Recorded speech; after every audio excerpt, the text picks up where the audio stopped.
और मैं ये समझता हूँ कि आप जुड़ने से ज़्यादा जोड़ने वाले लोगों में हैं, क्योंकि ज़्यादातर मेरे बीच मेरे सामने जो लोग बैठे हुए हैं वो पदाधिकारी लोग हैं, और कुछ लोग वो हैं जो अभी शायद नेक्स्ट मोमेंट पर उनको पद मिल जाए तो बहुत जल्दी ही वो पदाधिकारियों के बीच में शामिल होने वाले हैं। तो हम कोई आम लोगों के बीच नहीं बैठे हैं, बल्कि क्रीमी लेयर। ये बात सच है, जैसा कि अभी आई, कि आजकल की जो सियासत है, जो पॉलिटिक्स है, इसके अंदर अब पढ़े लिखे लोग नहीं आते, और ये माना भी जा रहा है कि ये पढ़े लिखों का काम नहीं। मेरी अब तक की जो लाइफ है वो पढ़ने लिखने या धार्मिक कामों में गुजरी, या पढ़ने लिखने की। मेरी 16 किताबें पब्लिश हुई, JNU से मैं PhD किया हूँ, JNU का टॉपर 2 मरतबा रहा, UGC टॉपर रहा, JRF होल्डर रहा, और 5 साल तक यूनिवर्सिटी में प्रोफेसर के तौर पे मैं पढ़ा चुका हूँ।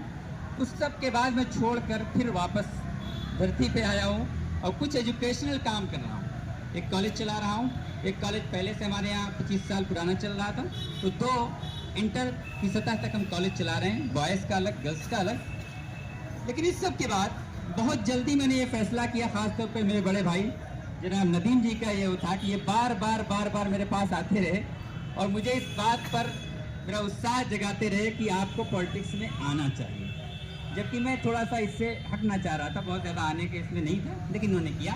फिर मैंने बहुत सोचा और सोचने के बाद ये तय किया कि नहीं, आना चाहिए। ये क्यों कर ऐसा हो गया कि अब सियासत वो लोग करते हैं जो समाज के क्रीमी लेयर के बजाय बिल्कुल निचली स्तर के लोग होते हैं। वो तालीम में फिसड्डी होते हैं, वो किसी काम को अपने बल पर नहीं कर पाते हैं, और ऐसे शख्स पूरी कम्युनिटी की, कौम की, बिरादरी की क्यादत करते हैं। देखिए, दुनिया में जो संगठन तैयार होता है, संगठन जो तैयार होता है, लोग जो एकत्रित होते हैं, वो 2 बुनियादों पर होते हैं। एक, जब आपके पास पावर आता है, ताकत आती है, संसाधन आते हैं, तो लोग आपसे जुड़ने लगते हैं, कुछ बेनिफिट लेने के लिए, कुछ फायदा लेने के लिए। ये बहुत कम, ये जो जोड़ होता है वो बहुत थोड़ा होता है, थोड़े दिनों के लिए होता है, वो ज़्यादा लाभदायक होता नहीं। और एक वो जोड़ होता है जो टोटल आइडियोलॉजी की बेस पर होता है, जो विचारधारा की बुनियाद पर होता है। दुनिया में जितने भी इनकलाब आए हैं, जितने भी बदलाव आए हैं, जितनी भी बड़ी चीज़ें पैदा हुई हैं, वो विचारधारा वाले लोगों के जरिए। मार्टिन लूथर ने अमेरिका में इनकलाब लाया, रशिया के अंदर मार्क्स ने इनकलाब लाया, हमारी इस धरती पर, हिंदुस्तान की धरती पर, खासतौर पर आधुनिक भारत को के निर्माण करने में जिन लोगों ने योगदान दिया, वो सारे के सारे लोग विचारधारा वाले लोग जो मरने लगे हैं, वो दरअसल विचारधाराएं मरने लगी। विचारधारा जिस कम्युनिटी की, जिस बिरादरी की, जिस नेशन की, जिस देश की कमजोर होती है, फिर उस देश को, जनाजे को जैसे हम कंधों पर उठा के लेके चलते हैं, ऐसे कौम को उठा के लेके चलना पड़ता है।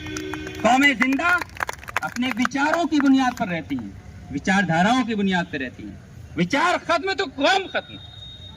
इस बात को मैं बहुत हल्के से अंदाज से आप तक पहुंचाना चाहूंगा कि बाबा भीमराव अंबेडकर जी क्या चीज का नाम है? 2 हाथ और 2 पैरों वाले इंसान का नाम है? नहीं भाई, विचारधारा का नाम। विचारधारा हटा दीजिए तो फिर तो कुछ नहीं बचेगा।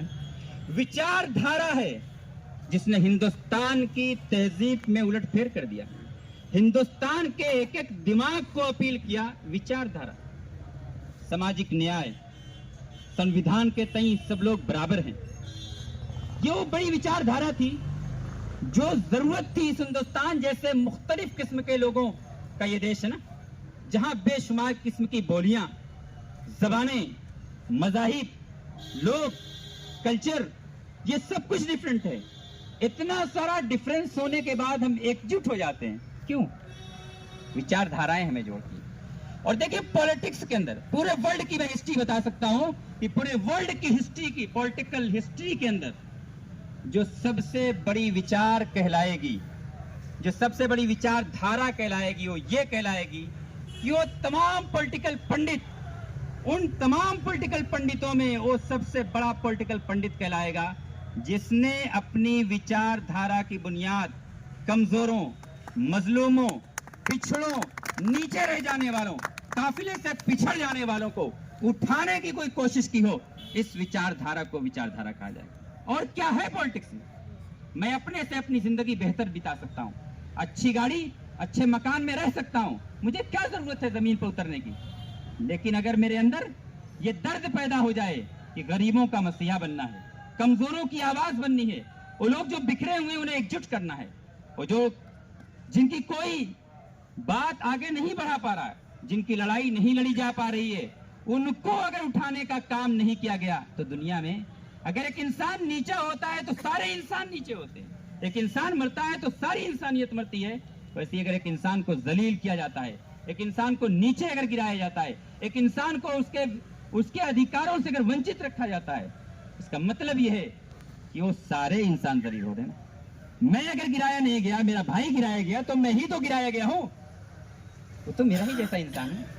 इस दुनिया के अंदर बाद ऐसे विचार भी आए जो फले फूले नहीं, कुछ दिनों तक उन्होंने अपनी इको तो बनाई, उन्होंने इंसानों में बराबरी नहीं मानी। वो बाद इंसानों को बड़ा मानते हैं पैदाइश से ही, और बाद इंसानों को छोटा मानते हैं।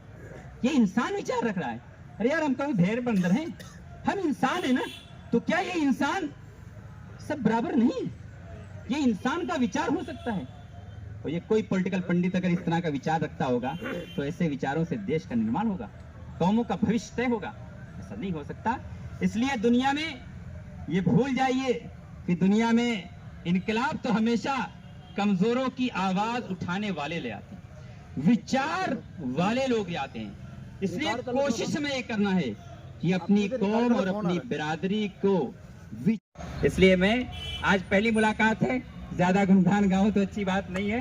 माशाल्लाह आज पहली मरतबा हमारे मानव जी का सुनना हुआ। इससे पहले हम फोनी पे बात हुई थी और हमारे भीम आर्मी के जो अध्यक्ष जी हैं उनसे बात होती थी, हमारे विवेक जी हैं, ये तो हमारे करीब है तो इनसे मुलाकात थोड़ा ज्यादा होती रहेगी।